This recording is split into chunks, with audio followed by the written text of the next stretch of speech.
मित्रों, सब्सक्राइब करें हमारे यूट्यूब चैनल गौ माता को और बेल आइकन पर क्लिक करें हमारे लेटेस्ट वीडियो सबसे पहले देखने के लिए। तो गौ माता की सानिध्य, गौ माता की सेवा, गौ माता का संग मनुष्य को अपार बुद्धि की प्राप्ति करवाता है। तो ये सभी पढ़ाई करने वाले बच्चे सोच रहे होंगे कि हम में और गाय माता में क्या रिश्ता है।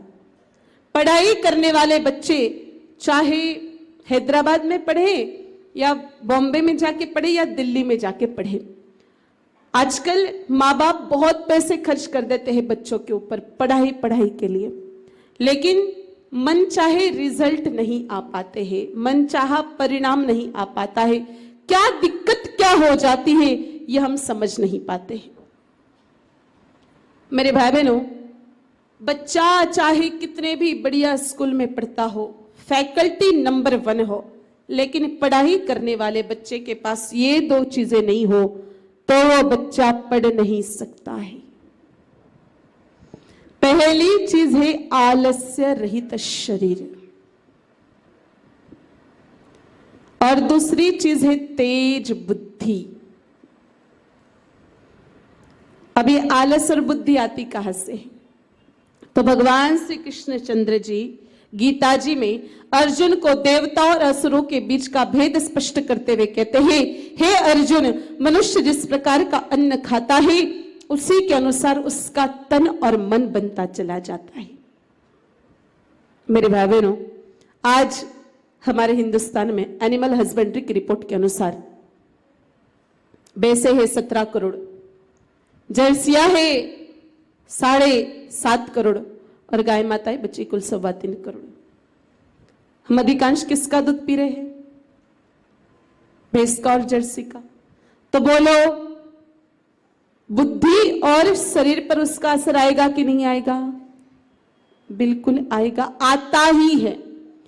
बात करें आलस्य रहित शरीर की, तो सुभाषितानी में लिखा है, आलस्य कुतो विद्या, अविद्यस्य कुतो धनम, अधनस्य कुतो मित्रम, अमित्रस्य कुतो सुखम।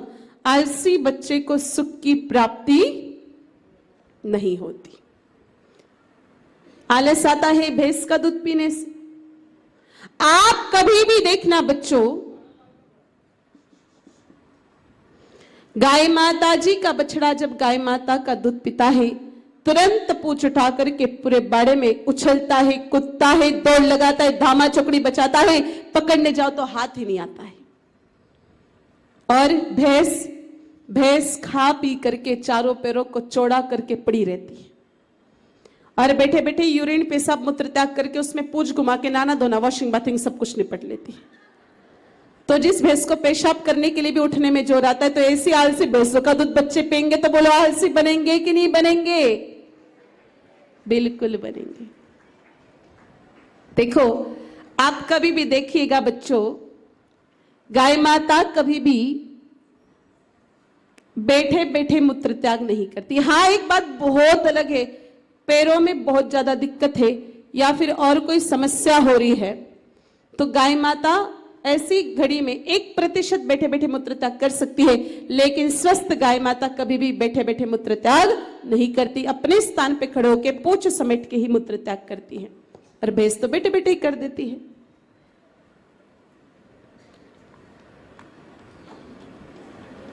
भैंस का पाड़ा जब भैंस का दूध पीता है, भैंस का बच्चा जब भैंस का दूध पीता है, एक कोने में पड़ा पड़ा ऊँगता है, सुस्ताता है, नींद निकालता है, मरोड़े खाता है। जर्सी का बच्चा जब जर्सी का दूध पीता है ना, वो कुछ भी नहीं करता, केवल मात्र मुंह लटका करके इधर उधर चक्कर काटता है। और गाय माता का बछड़ा जैसी गाय माता का दूध पीता है, ऐसी पूंछ उठा करके दौड़ता है कि किसी के भी हाथ में नहीं आता है। आपके घर में 3 भैया बहन हो, एक भैया को 6 महीने तक गैया मैया का दूध पिलाओ, एक भैया को 6 महीने तक जर्सी का दूध पिलाओ, एक भैया को 6 महीने तक भैंस का दूध पिलाओ। जिसने गैया मैया का दूध पिया होगा वो बच्चा 5, 5:30 बजे बिना आवाज लगाए उठ जाएगा। जिसने जर्सी का दूध पिया होगा वो 7 बजे तक 7 आवाज लगा करके उठ पाएगा, और जिसने भैंस का दूध पिया होगा वो 10 बजे तक बिस्तर में पड़े पड़े मरोड़े खाएगा। फिर दादी गाली भी निकालती, कभी कभी छोरा उठ जा क्या पाड़े जैसा पड़ा है, तो दूध भैंस का पिया दादी, तेरे पोते ने तो पाड़े जैसा पड़ेगा ही पड़ेगा। अब बात करते हैं मेरे भाई बहनों तेज बुद्धि की। हमारे हिंदी में एक मुहावरा है, अक्ल बढ़िया। वैसे जितने भी मुहावरे हिंदी में बने सारे के सारे भैंस के विरुद्ध में बने। काम करते करते बिगड़ गया तो गई भैंस। किसी को खूब समझाओ खूब समझाओ खूब समझाओ फिर भी समझता नहीं तो भैंस के आगे बीन बजाने से कोई फायदा।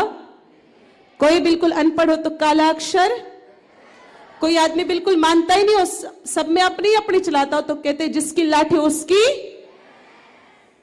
और कोई औरत खा खा के मोटी होगी तो क्या भैंस जैसी। और कोई बच्चा बहुत ज्यादा सिंसियर हो, सबकी बात मानता हो तो कहते ये तो राम जी की गाय है। तो इसी कड़ी का एक मुहावरा है, अक्ल बढ़िया, कि भैंस में बिल्कुल भी अकल नहीं होती। कुछ लोग सुबह सुबह गाय माता जी का दूध निकाल करके उनको रास्ते पर सुना छोड़ देते हैं। गाय माता दिन भर कहीं भी घूमती है, शाम होते ही लौट के घर पे आ जाती है। और भैंस को तो मेरे भाई बहनों, भैंस को आप थोड़ा सा कह करके देखो कि भैंस देख अब 2 दिन की ही कथा बची है तो अकेली चढ़ के आ सकती है क्या? वहां जहां गर्दन ऊंची उठाएगी वही चली जाएगी, अकेली भैंस लौट के घर पे नहीं आ पाएगी। एक गौशाला में 10-10 हजार गाय माताएं भी बनती हैं। किसी बछड़े को खोलो सीधा माँ के पास जाता और दूध पीता है, लेकिन एक बाड़े में 10 भैंसें भी एक साथ बंदी और किसी पाड़े को खोलना, पाड़ा तो पहले 7 भैंसों की लात खाता है तब जाके अपने माँ के पास जाता है। पाड़े को दूध पिलाने वाले अपनी माँ भी याद नहीं रहती। तो ऐसी भैंसों का दूध पी करके बच्चे भी कुछ याद रख पाएंगे क्या? नहीं। देखो बच्चों, आपके घर पर ना गौ माता है ना भैंस है, फिर भी आप कल सुबह एक प्रयोग करके देखिए। कल सुबह थाली में रोटी लेकर के गुड़ लगा करके आंगन में खड़े हो जाना। कोई भी गाय माता है उसको जिमा देना और घड़ी में टाइम देख करके नोट कर देना कैलेंडर पर। दूसरे दिन वो गाय माता उसी समय आपके आंगन में पधार जाती है। आती कि नहीं आती? आती ना। और भैंस को तो बढ़िया बढ़िया मिठाई लड्डू ला करके जिमा दो और कहना कि भैंस कल सुबह इसी समय पे आ जाना। आ सकती है? नहीं आ सकती। जहां गर्दन ऊंची करेगी वही निकल जाए अकेले, भैंस चलते चलते सिकंदराबाद पहुंच जाएगी। भैंस लौट के नहीं आ पाएगी। क्यों? क्योंकि भैंस मेरे भाई बहनों, भैंस जो होती है उसके दिमाग में बहुत लो जीबी का मेमोरी सिस्टम होता है। ऊपर से लगी हुई है ऑटोमेटिक डिलीशन सिस्टम फाइल। एक फाइल आती है, एक फाइल निकल जाती है। 1.5 घंटे पुरानी कोई भी बात भैंस को याद नहीं रह पाती है। इसलिए बच्चों, दूध किसका पीना चाहिए? गाय का नहीं बच्चों, गाय माता का। Some difference between cow and Indian cow. गाय माता में और जर्सी में बहुत अंतर है। बहुत सारे लोग जर्सी को भी गाय कहते हैं, इसलिए दूध गाय माता का ही बच्चों को पीना चाहिए। बच्चों, गाय माता जी के दूध का रंग कौन सा होता है? बड़े नहीं बोलेंगे, बच्चों को पूछा है तो बच्चे ही बोलेंगे।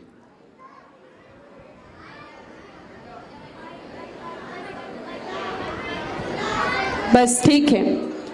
99% बच्चे बोल रहे हैं कि व्हाइट, कोई 1-2 ही बोला कि पीला। गाय माता जी के दूध का रंग हल्का सा पीला होता है, लाइट गोल्डन। अब जो चारा भैंस को खिलाता है किसान, वही चारा गाय माता को खिलाता है ना। उसमें कोई अलग से केसर थोड़ी मिलाता है। लेकिन गाय माता के दूध में ये पीलापन कहां से आता है?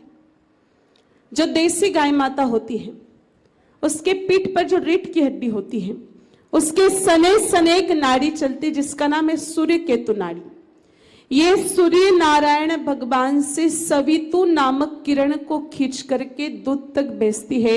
वहां कैरोटीन नामक तत्व प्रकट होता है। यही लिक्विड गोल्ड सॉल्ट, तरल सुवर्ण क्षार है जो बच्चों के शरीर में इम्यूनिटी पावर, खून और बुद्धि को बढ़ाने का काम करता है। इसलिए पढ़ाई करने वाले बच्चों को गाय माता जी के ही दूध का सेवन करना चाहिए। बोलो गौ माता की।